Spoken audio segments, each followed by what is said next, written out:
Hello, welcome back on our podcast VCK. Tunazungumzia youth accountability ndani ya taifa lao la Kenya. Jamani, kabla tuende mapumzikoni, Brian alikuwa ananiambia wimbo mzuri. Huyu jamaa anapenda sana bango, na mmoja wa waimbaji ambao anawapenda sana ni Mzee Ngala. Ule wimbo ulikuwa unakwendaje kaka? Ule wa Mzee Ngala. Mzee Ngala mwanzo yupo? Mzee Ngala yupo, nilimfanyia taarifa miaka miwili iliyopita. Pale KTN. Tukiwa huko tunikiwa NTV.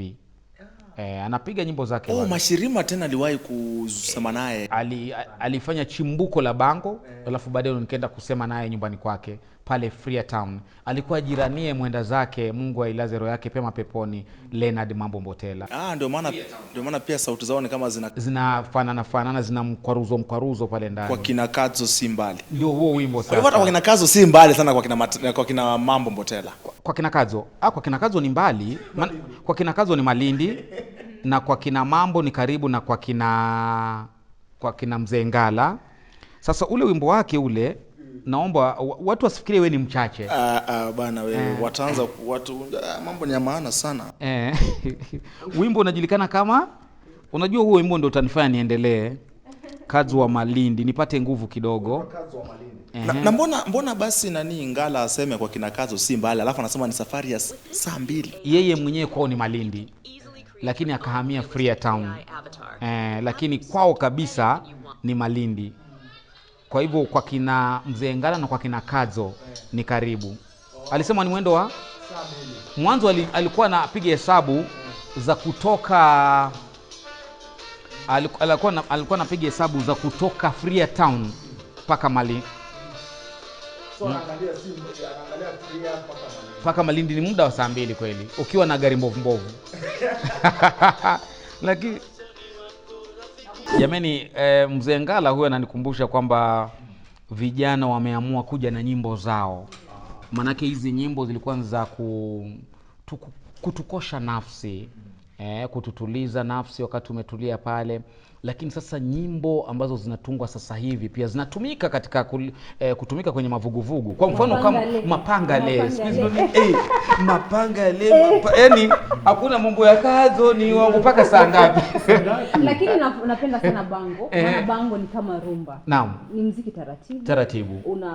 Unatumia kiuno pole tu, mwili unaenda tu taratibu. Na hiyo ni kama una. Lakini sasa ni kinyume cha leo. Naam. Leo sasa unafanya vitu very moto hivi. Kama ni wimbo gani mlitumia sana wakati wa maandamano ya Gen Z?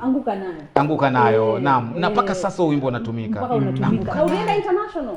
Ulikwenda international. Ilikuwa vuguvugu kubwa sana, manake pia wale content creators wa nchi nyingine kule mataifa mengine waliutumia sana kuweza kuzungumza kuhusu lile vuguvugu ambalo linafanyika kule Kenya.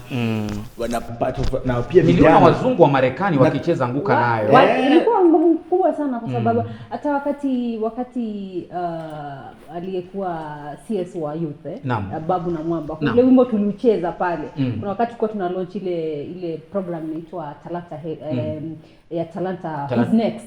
Inaitwa Who's Next. Tulikuwa tuende kwa kila county tukitafuta talanta. Na ile siku tukafanya huo wimbo tukadance na yeye. Na ikakuwa the following day rais tena katoka kwa cabinet, na that was very bad. Ilikuwa wakati mbaya sana. Ameanguka nao na akaanguka kabisa. Anguka kabisa baada ya kuanguka nayo. Na hiyo pia matambo pia inazungumzia pia inahusiana pia na ile mada ambayo tunaizungumzia kuhusu vijana, ile accountability, ule uwajibikaji na nini, na mbinu wanazotumia kuleta misukumo. Kwa sababu ule wakati mwaka uliopita content creators walisaidia sana kuweza kulifanya lile vuguvugu la mwaka uliopita. Ni kweli. Maana hata wale ambao wako nje ya nchi waliona, hata wale ambao wako si kuona tu, wanatengeneza content yao huko US wakishiriki kwenye maandamano yenyewe. Wanafanya content yao kule, wanafanya zile nizo za Anguka nayo wako kule Australia. Yaani vuguvugu lenyewe likawa kwamba linafanyika kila mahali ambapo Mkenya yeyote yule anaweza kupatikana. Hata vijana ambao ni waundaji maudhui nchini Kenya na watu mashuhuri, maandamano ya siku ya kwanza yalipofanyika, sikumbuki vizuri kama ilikuwa tarehe 15 Juni, hawakujitokeza. Wakasalimiwa. 18. Ilikuwa tarehe 18. Waliposalimiwa mtandaoni, siku iliyofuata walijitokeza wote wakiwa na simu zao. 25 sasa wakajitokeza, kila mtu akasema pia mimi nimeshiriki. Na nilipenda sana kwa maana wasanii wenyewe walikuwa mstari wa kwanza. Na ukijua kwamba wasanii na content creators wana following kubwa sana. Unakuta msanii kama amesema kesho tupatane CBD, kesho tuko State House. Watu wanajitokeza. Kwa hivyo walishiriki pahali pakubwa sana kuhakikisha kwamba vuguvugu ilikuwa sawa. Brian, kabla tupoteze mawazo yako, unazungumzia ripoti ambazo pengine vijana hawataelewa sana yanayoendelea. Maana kitu kinafanyika, mauaji yanafanyika, ripoti inatengenezwa, vijana wanaandamana, ripoti, kunaundwa jopo kwanza likafanya ripoti yenyewe kutekelezwa ni balaa. Unasema hapo pamepotoka kidogo. Hiyo kwanza, hiyo ya jopo hiyo ilikuwa ni serikali ya mwenda zake Mwai Kibaki. Naam. Yaani hii nchi ina tabia ya kuweza kutumia mbinu fulani za kusongeza muda na kuwapumbaza wananchi. Sasa serikali ya William Ruto inatumia ya mambo ya report. Si mapya, yamekuwepo, lakini unaamka leo unatengeneza kamati fulani, unachukua watu wawili watatu ambao wanakusumbua, unaweka kwenye hiyo. Sasa hizi mimi sitashangaa sana nikiona watu kama kina Kasmuel, kama kina Morara wamewekwa kwenye jopo la kuchunguza visa vya utekaji nyara. Unaona? Tumetengeneza watokee na ripoti. Na wenyewe walitekwa. Watokee na ripoti. Unaona? Serikali iliyopita ya Rais Kibaki ilikuwa na serikali ya matume. Tume ya haki na maridhiano. Tume sijui ya kuchunguza nini. Tume ya kufuatilia sijui masuala ya ufisadi na nini. Tume ya hii mambo nyingine, ile ya waki nyingine ile. Sasa tena nafikia wakati ambapo inakuwa tena tuanze na kusukumana tena.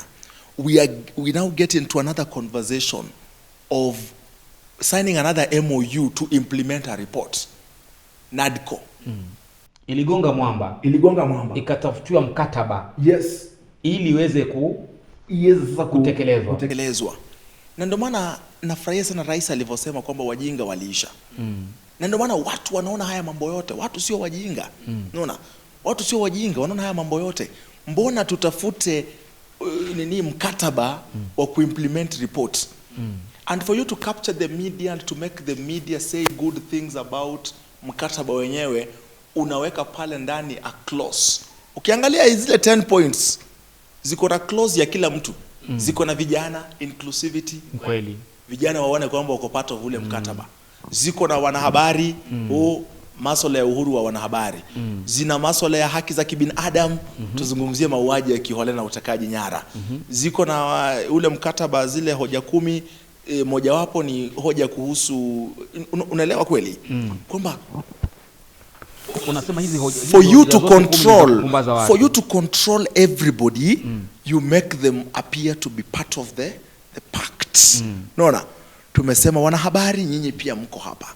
Kwani hii nchi tutatetea wanahabari hadi siku gani? Wameuawa wanahabari kina Kitui kule Eldoret. Wamekufa wanahabari wengine kama yule mwingine wa Kisii. Wengine wametekwa nyara. Mimi ni mtu nimetekwa nyara mara 3. Ni story ambazo sijawahi kuzizungumzia, lakini nitazungumzia wakati fulani. Ni mambo yanafanya kila siku. Nimetekwa nyara mwaka 2022 ama 3 hapa hivi. 2 Disemba mkaenda mkaandika taarifa nyingi jinsi sijui nimepatikana wapi kwenye nyumba ya mama fulani. Ni mambo ambayo hizi na hujajitokeza kutuambia kama ulikuwa uongo, Brian. Kwa sababu when you want to stifle the media ambayo inafaa itumike kuhakikisha kwamba kuna uwajibikaji. You know that time ndo wakati nilikuwa naelekea kutoa ile story kuhusu wizi wa pesa za umma kwenye ile taasisi ya LBDA. Kweli. Hicho kipindi. Lake Basin. Yes. Waliniuliza maswali mengi sana wale watu. Walipogundua kwamba labda nimemeka a few calls hapa na pale kwa marafiki zangu kina Zado Kangira wa People Daily, Media Max, kina Ben Kitili, kina Franklin Wala, wakatokea na story nyingine tofauti. So when you want, the media survives on credibility. So ukitaka kumharibia mwanahabari career yake, kuja useme Mohamed Ali waliwahi kusema ameiba simu ya 120,000. When was that? There was a year. Unaelewa? Unampaka tope kwanza. Unampaka tope kwanza. Unasema kwamba kabla umle unasema kwamba ananuka kama nini? Ana harufu ya nini? Ya mbuzi So mambo ni kama yale kaka. Kwa hivyo wanasema ukitaka kumua mbwa kwanza unampa jina baya. Mpa jina baya. Kwa hivyo that's what is happening with our media. You stifle it, unaipunguzia hela, unaiweka kwenye pact. Inaona kwamba iko part of mkataba. Nadhani umeleta hoja nzuri ambayo labda ili vizuri pia tuiangazie kwenye sehemu ya pili ya podcast yetu ya jinsi ambavyo mitandao pia sasa imeanza kutumika na inafaa kutumika vipi labda kuleta mabadiliko. Umesema wengi wametajwa kujumuishwa. Manake nilikuwa naona hoja iliyohitaji ya vijana wametajwa wapi? Kuna deni la kitaifa ambalo vijana wamekuwa wakilalamika, ambalo linagonga trilioni 4. Limegusiwa hapa kwamba ni sehemu moja zile hoja 10. Vita dhidi ya ufisadi ilikuwa ni hoja ya 7. Kukomesha ubadhirifu wa rasilimali ilikuwa ni hoja ya 8. Sasa sijui tofauti ya ufisadi na ubadhirifu, tofauti hapo itakuwa ni gani? Ni hapo sasa. Kuna uwekezaji katika uchumi, vijana kipaumbele, ikatajwa hivyo. Hoja ya 10, kulinda hadhi ya wananchi, kukomesha utekaji nyara na ugandamizaji. Na vile vile matakwa ya wananchi, ugandamizaji wa matakwa ya wananchi, kupigia mvungu uhuru wa vyombo vya habari. Ni hoja ambazo zimetajwa kwamba nyote mjihisi kwamba mko nyumbani, msubiri kwamba utekelezaji ufanye. Lakini tukirudi hapa kwenye mitandao, unasema wanahabari mmetengenezwa na mitandao na wengine mmechafuliwa na mitandao. Vijana wametumia mitandao kwa wema na kwa ubaya. Vijana mmelaumiwa kwamba mmetumia mitandao vibaya zaidi kuliko kwa wema. Mmemweka rais kwenye majeneza, mkabandika majina na mkayafanya akatrend, mkamuita Zakayo, mkamuita Kasongo, mkamuita Kaongo na kadhalika na kadhalika. Mtukufu lies na kadhalika na kadhalika. Nguvu za vijana mtandaoni zinatumika ipasavyo ama mmezidi pia nyinyi, mnafaa kuangaliwa vizuri? Siku zote wanasema kwamba they say publicity makes you or break you, right? And mitandao, vijana wametumia mitandao sana. Na kwanza kabisa kuna wakati nilikashifu sana, especially an extent yenye walianza kuweka kwa rais kwa jeneza. That was very wrong. And with us, and personally, I'm always into advocacy of good governance na pia uwajibikaji vijana. Na siku zote mimi huwa nasema kwamba ijapokuwa tuna push government and putting it into action, and on toes, bado sisi kama vijana tuko na wajibu, tuko na sehemu yetu ya kucheza. Na wakati tunacheza ile sehemu yetu ni lazima tuicheze tukiwa tumewajibika na tukiwa tunajua kwamba there's freedom of expression, but also when mali naishia hapo ndio pia your responsibility start. And tuliona pia umehitaja kwamba kulikuwa na vijana wanapotezwa na nini, lakini utumiaji wa mitandao umekuwa mbaya sana. Na nikaambia vijana ya kwamba ni lazima wakati una type pale katika rununu yako ama kwa kompyuta, hakisha kwamba you typing something which is okay and good, such as you're not cyberbullying people. You're not cyberbullying leaders, because the same leaders, huyo leader unamtukana, kesho itakuwa ni babako anatukana. Na tukaiona, na kuna mtu akasema kwamba leo hii wanatukana rais, wanatukana viongozi wetu, wanaita wasaliti, ni sawa. Lakini kesho wataingia kwa pasta, na tumeiona juzi pasta amesalimiwa sana, ametukana matusi yote ya hii dunia. Ile Roysambu. Ndio Roysambu. Ametukana, na tulisema itafikia kanisani pasta wako atatukanwa.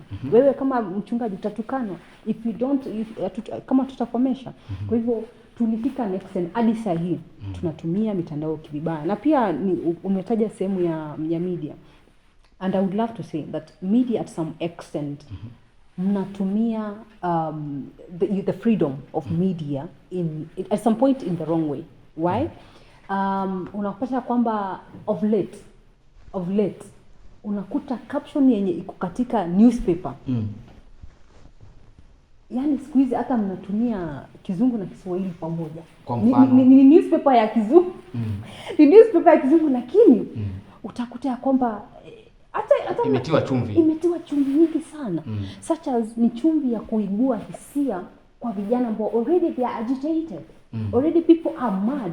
Uchumi ni mbaya sana. Maisha ni ya juu sana. Nasema tuseme tusinyamaze. Hapana, lakini ni lazima journalist na media watumie mitandao vizuri. Wati editors before ile newspaper haijatoka kwa newsroom, tafadhali iangalie, kwa maana mnaibua hisia za wananchi vibaya sana. Wananchi uko na mfano waridi. Sasa ukiandika newspaper imeandikwa mtukufu lies surely. At some point let's exercise responsible journalism.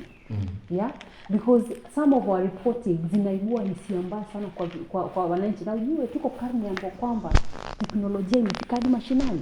Unajua tofauti ya sasa hivi ambapo kwamba tunaona kwamba siasa zimegeuka na pale zamani ni kwa sababu hata mama wa pale kijijini ako katika mtandao, ako na simu ya smartphone, anaweza kujua leo watu wamehandshake, Raila na Ruto wamehandshake, anajua instantly. Nataka nikupe mfano hapa. Nataka nikupe mfano wa taarifa ambayo iliandikwa, alafu tuangalie hata Ikulu inatumia vipi mtandao. Ndio.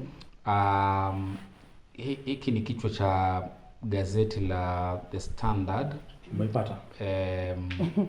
Mnagonga vichwa vya habari vibaya sana. Hii ni wiki mbili zilizopita. Mnagongesha sana. Itoke Mandera, iteremke Modogashe, Ruto defense project amid ridicule. So State House walichukua ile taarifa, nyote mwaijua. Ulikuwa wimbo ule. Ndio barabara itoke Mandera, ikuje Ram, ikuje Gare, ikuje Luwak, ikuje Boko, ikuje pale Kotulo, ikuje Tarbat, ipitie hapa Wajia, iende Samatar, iteremke Modogashe, ifike Isiolo. What was the headline? What was the headline on that day? Sasa hapa kichwa cha hii taarifa ni itoke Mandera, iteremke Modogashe, Ruto defense project amid ridicule. Kuna makosa gani na hichi kichwa? Is that responsible journalism? Is that yenyewe inahusiana hivi? Na wacha sasa nikupeleke. Hapana, wacha ikuwe kwa mwili pale at body, but so, baada hii taarifa niko katika mtandao wa Dennis Itumbi ambaye ni mshauri mkuu wa rais katika masuala ya digitali na biashara. Hapa akatengeneza akamuita Ruto wa mabarabara. Mtandao wake akaandika nini? Ruto wa mabarabara. Huyu ni Dennis Itumbi na akaandika Ruto wa mabarabara under construction. Anazitesa barabara mbalimbali ambazo Rais William Ruto anazitengeneza. Na huyu ni Itumbi aliweka wimbo. Ikuje Tarbat, kipitie hapa kuanzia.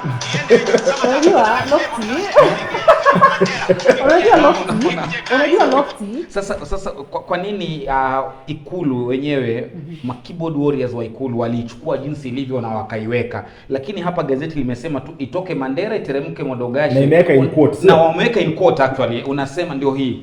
Unasema kwamba ni irresponsible reporting. Okay, it's quote and quote, but again, this you will not see this one sometimes back. Some 5 years ago, ungeona this. Si ilikuwa gagging basi labda kule nyuma, gagging of media. Okay, I think talking about what Honorable Itumbi wrote, yeah? Unajua siku nyingi mnani caption na kwamba mimi natetea serikali. Lakini what alikwambia hapo, alijaribu kuiweka in a way that atoe ile hasira ama I make it fun. Yeah, because already we are at so unampongeza au unamlaumu? Wala sitaki kusema lolote ya kwa hapo, lakini nataka kusema kwamba ali make it fun because hata tunaona rais kuna ile wimbo ulikuwa umetrend sana Kasongo nuangai Mobali na ngai ndio ilibidi pia rais atokee au dance. Mbona mfiki hiyo pati ya Kasongo mwana mbegu? Mbona mbegu? Unajua ilifika mahali mpaka rais nikisia alikuwa wapi kule? Mkamuita Zakayo. Kaenda kaucheza ule wimbo. Mkamuita Zakayo. Akasema ndio, mimi ni mtoza ushuru. Zakayo alikuwa mtoza ushuru. Na hivyo ndivyo nawaambia kila tutoe ushuru nini? Kila mtu ajitegemee. Huyu ulikuwa na hoja hapa kutetea so make it fun. Yeah, because maisha now I would say we have a way of trivializing very serious issues even as a government, and that's why I would disagree kidogo tu na Waridi. She has said many things that are actually right. However, However, Modogashe. hata ya Modogashe haihusiki. Hiyo ni hisia yake binafsi na ndio demokrasia ambayo tunaipigania kila siku. But what I would say is that we have a way of trivializing very serious issues. The State House Communications team imechukua ile agitation ya vijana wanapofanya zile memes na kulalamika kuhusu rais na barabara. You know, sababu ambayo inafanya those things zianze kutrend is so that they are not forgotten.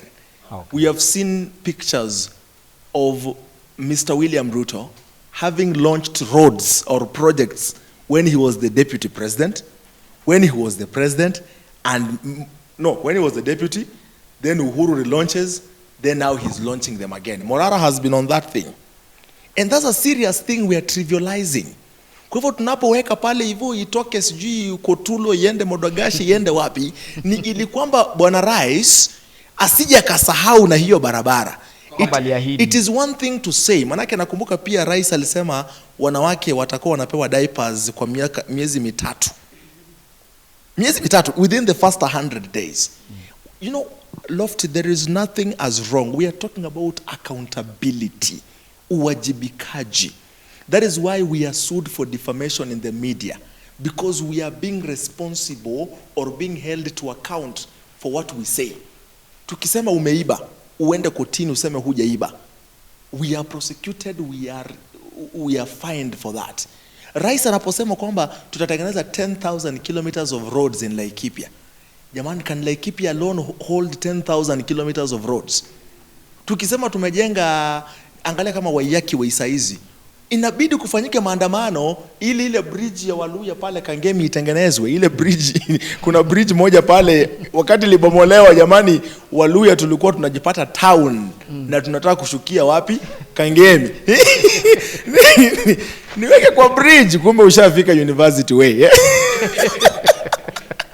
This is accountability. Na imekaa sana ile. Bado maandamano yalifanyika wakaanza kujenga. Maana inaunganisha Kangemi na Loresho. Yes.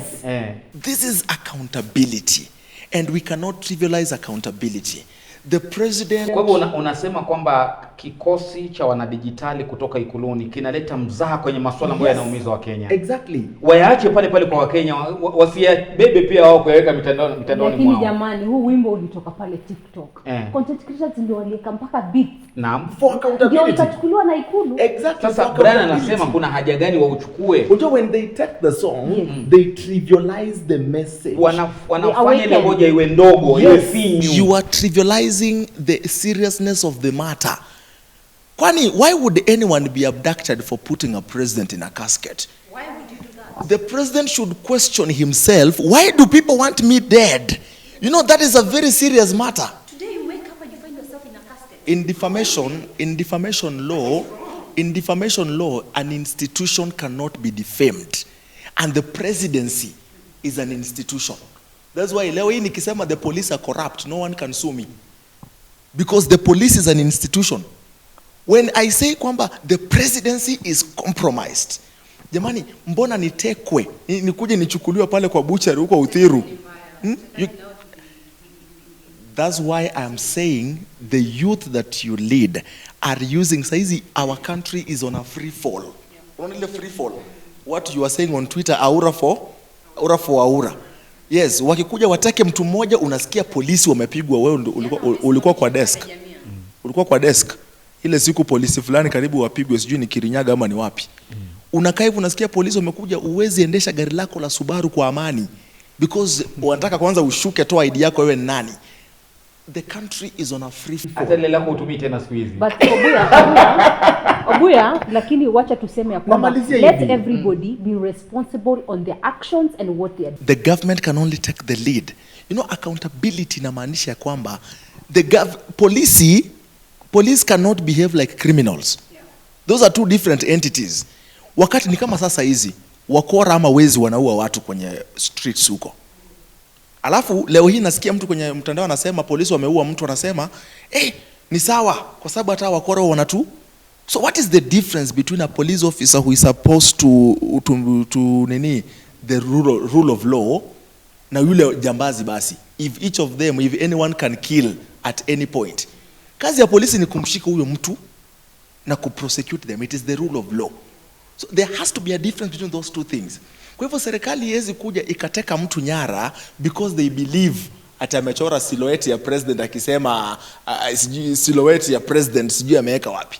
Ati yule ambaye alitengeneza huu wimbo ni vile hakupatikana ama labda ashatekwa nyara labda. Unaona? If a government uses extrajudicial means to maintain peace and order, then we are on a free fall. It means sasa tumeamua sasa ni kila mtu. Huyu anaweka tattoo ya president, huyu anamabduct.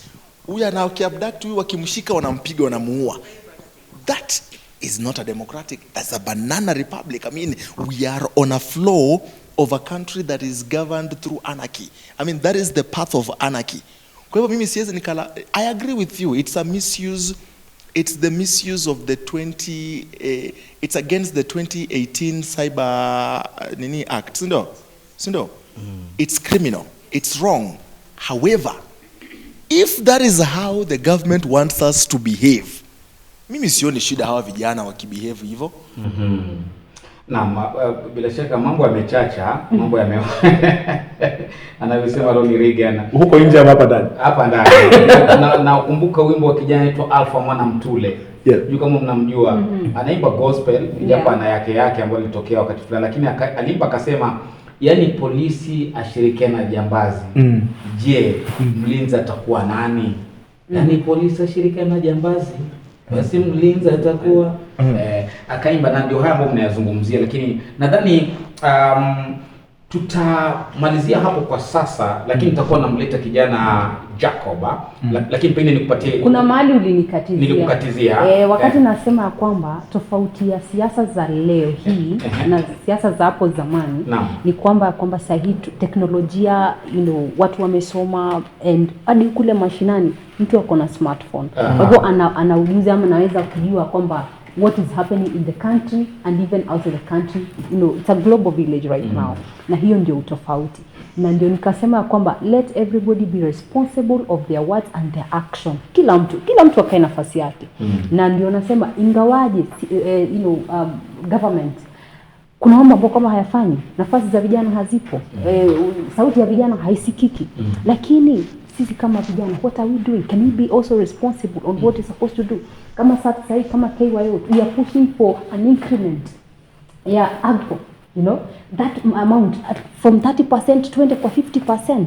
Alafu ikiwe religiously be granted to the young people and the women, because at the end of the day, young past people and women ndio wengi sana hii Kenya. So mkituambia mnapatia 30%, I always question them, like, can we have an increment on that? So that hii pesa isaidie vijana kama mitaji, ili waweze kujisaidia, kwa maana the young people are innovative, they're educated, they're ready to work, but as long as these young people mko kwenye NADCO report koja namba 3 na shanga, I hope it's going to be worked on. Inazungumzia mambo minne, inazungumza NGCDF, inazungumzia NGAF, na inazungumzia Senate Oversight Fund. So mko pale ndani kwa NADCO. I hope it's going to be worked, but also even with the abduction and all those killings and the government or the court taking charge of those people who are against the law, ni vitu zili happen kutoka tangia kitambo. Wakati wa Moi hakukuwa na hizo, wakati wa Moi, wakati huo mwingine tumekuwa na mauaji mengi sana, lakini with the technology of today we know what is happening. Kukibiwa tunajua kule alikuwa anafanyika, lakini chini ya zulia. Ndio. Kwa hivyo ndio kuna tofauti. Naam. Waridi, ningependa tumalizie na labda nikupatie nafasi kumalizia labda one success story. One thing that you've done either under Kenya Youth Organization and Waridi Foundation that you feel proud that you really represented the youth of this country well for a good cause. I think zipo nyingi sana, but maybe to start with, especially what I had already said, I called for dialogue personally. It was at a very verge and a very moment that nobody wanted to speak about it until the next pastor wakaungana wakasema pia for dialogue. I think that one really helped, because I remember giving the president 22 hours to get on Twitter and talk to us, because at the end of the day we didn't want a round table, yes, but can we talk now openly and all that. I think that was one. As well, through the Waridi Foundation, we are doing amazing work at the coastal region. We are trying to create an awareness to the young people, and also awakening the spirit of the planting of trees and also nurturing talents. Last weekend tumekuwa Kilifi County, tumekuwa Lamu County, and we are looking forward for East Africa Rugby Tournament at Zanzibar. So just trying to keep the young people on top in partnership with the KYO, trying to keep the young people on top, at least to kuwapatia, they get busy, and also in verge of fighting on drug abuse and substance. I think that is something that we are trying to do, and also trying to advocate, doing that advocacy through our socials on good governance, on responsibility, on that young people. We should be able to stand on our feet and exercise our rights. So that is basically what we are calling, and we are trickling down mpaka kule kwa village, tukiambia vijana waajibike na kila mtu acheze kivyake na kwake. Brian, was that one particular success story that you can always speak about and call upon to? I wouldn't say one successful story or deed that I've tried my best to be engaged in. I would just say that with most of the stories that I've done, while I've not done it directly, we've always shown the place of the young people in ensuring that there is integrity in this country, there is accountability. We've tried to show how the theft of funds at the NHIF, walikuwa wakora wa kwanza kuniabduct huko April 2018, to ensure that they understand that this health is at the core or at the center of our livelihoods, and therefore trying to ensure that we champion for integrity in government sectors, kuhakikisha kwamba kila mtu ana play their role. We've done stories of criminal gangs in Kisauni, showing the youth kwamba kufa ni dakika moja at any point. We've done stories on drug abuse in Mombasa, Malindi and beyond, to remind the youth that huo uongozi ambao tunaupigania, hiyo siasa ambao tunasema kwamba we want to change, we cannot change it when we are deep in drugs. We need to be high in spirits, but not high on drugs for us to achieve the change that we are trying to achieve. We need to be high on in spirits. High in spirits. Not high on drugs. High on calling our duty bearers to account. Mtu asikuja tu leo aseme tumejenga barabara kilomita 10. Kilomita 10 ziko wapi? And the way the government is good at doing documentaries of what the government has done. Wewe ushaona documentary ya 10,000 kilometers of road? Kilomita 10,000. These are statements that are in public domain, and it really makes me angry that nobody has really come out to make noise about the lies. When lies are told so many times, they become actually true. So your success story is unearthing all those lies you talking about. Talanta Hela ilifungwa, huyu alizungumzia. Talanta Hela walileta pale watu kadhaa, and then from nowhere I saw a gazette notice kwamba Talanta Hela haipo tena. Kila mtu afuate shughuli zake. Does anyone really answer the question of ile ambayo ilikuwa na kina Churchill ilienda wapi? Ilikuwa na kina ile tume ikafutiliwa mbali. Lakini kulikuwa na mambo mengi sana ilifanyika wao kwa wao, ikakuwa na story ya Aziad, unajua kukakuwa na siasa. So where are those things they did? How much of our money did they spend? Unaona? Kuna kitu pale KQ inaitwa sijui project Mawingu, tangu sijui siku gani ijawahi kutusaidia kwa vyote vile. Nizo project Mawingu. Wana habari nyinyi. So this is the type of accountability ambao nafurahia kwamba kuona vijana wameanza kujihusisha. Wakati ambao vijana wengi sana walitekwa nyara, wengine waliendelea with the very important agitation. Hadi sasa. Stay true to the cause. To the cause. Manake you cannot kill jamani wachonyi mtatumaliza. You cannot kill everybody. But bad things continue to happen when good people decide to remain silent. Tumalizie hapo. Nafikiri hapo ni pazuri kabisa. Brian Obuya, nimesema kwamba baadaye tutakuwa tunamkaribisha kakangu Jacoba ambaye atakuwa anakuja kuendesha mdahalo, Jacob Morongi ambaye ni kijana mkakamavu, kuangalia tu pia vijana nafasi yao bado ni ipi wakati ambapo wanaambiwa wasiguse mitandao, wakati ambapo wapatui viti vya kisiasa, wakati ambapo hawana hela. Sasa mnataka wafanye nini? Mitandao mnasema wanaitumia vibaya, pesa hawana, viti vya kisiasa hawana, waende wapi Waridi?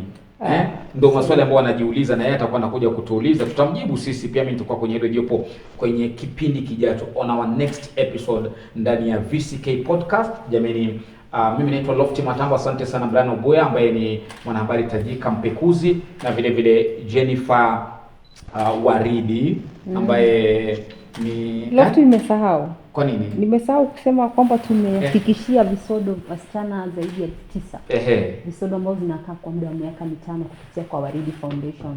So I think that's one of my success story as well. Hapa Kenya na pia Tanzania. Asante sana. Bila shaka hapo na mengi, kapu limejaa, hatutalimaliza sasa. Manake Waswahili wanasema siku zote tele haichunguliwi, ikijaa utaiona tu. Jennifer Waridi wa Waridi Foundation na ndiye rais wa Kenya Youth Organization. Jamani, hadi wakati mwingine, endelea kusubscribe mitandao ya Vision Changers Kenya, Lofty Matambo, mitandao ya Brian Obuya na vile vile ya Waridi. Na tutazidi kukupa mengi, pia wewe uko na nafasi ya kuzungumza nasi hapo mitandaoni, useme usikike. Kwa heri kwa sasa. Bye bye.